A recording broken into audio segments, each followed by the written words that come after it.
ยวก็ยังอ่อนอยู่เดลาบัดอายเสร็จหาคือว่า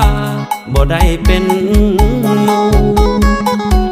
บอกอายแน่ล่ะบอกแน่นะเหตุผลอยากรู้คือจังโทรหากันอยู่อายอยากรู้ว่าผิดยังบอกอายสั่นว่าเสร็จหาน้องก็บ่ได้ส่งข้อความไป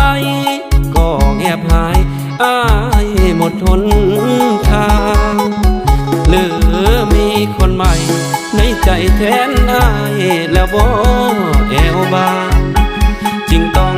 ทำตัวเหินห่างเขานั่งเฮียงข้างเจ้าอยู่แม่นบ่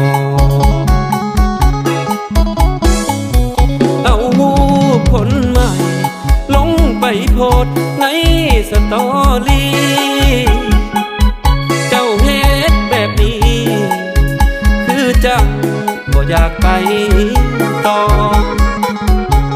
สถานะมันหมายความว่าจังใดน้อคันว่าสิพอบอกได้บ่อยากรู้เหตุผลทั้งเฟซทั้งไลน์ก็เงียบหายยังหาบ่พอคันเมื่อไปต่อก็บอกให้แน่นาบนอย่าเฮ็ดจังสิโพสสตอรี่มือละลายหนเปลี่ยนใจไปคบอีกคนบอกแน่หน้ามนบอกอายแน่ลา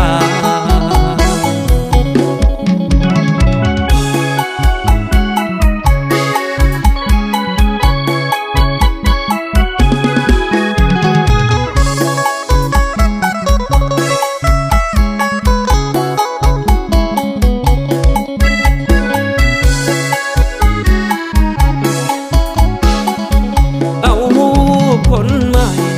ลงไปโพสในสตอรี่เจ้าเฮ็ดแบบนี้คือจังบ่อยากไปต่อสถานะมันหมายความว่าจังใดน้อ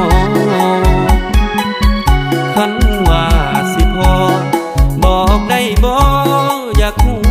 เหตุผลทั้งเฟซทั้งไลน์ก็เงียบหายยังหาบ่พอคันเมื่อไปต่อก็บอกให้แน่นาบนอย่าเฮ็ดจังสิโพสสตอรี่มือละลายหนเปลี่ยนใจไปคบอีกคนบอกแน่หน้ามนบอกอายแน่ลา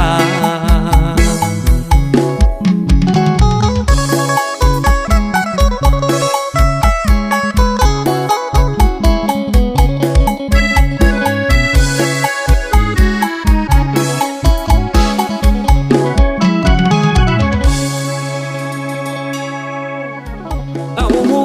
คนใหม่ลงไปโพสในสตอรี่เจ้าเฮ็ดแบบนี้คือจังบ่อยากไปต่อ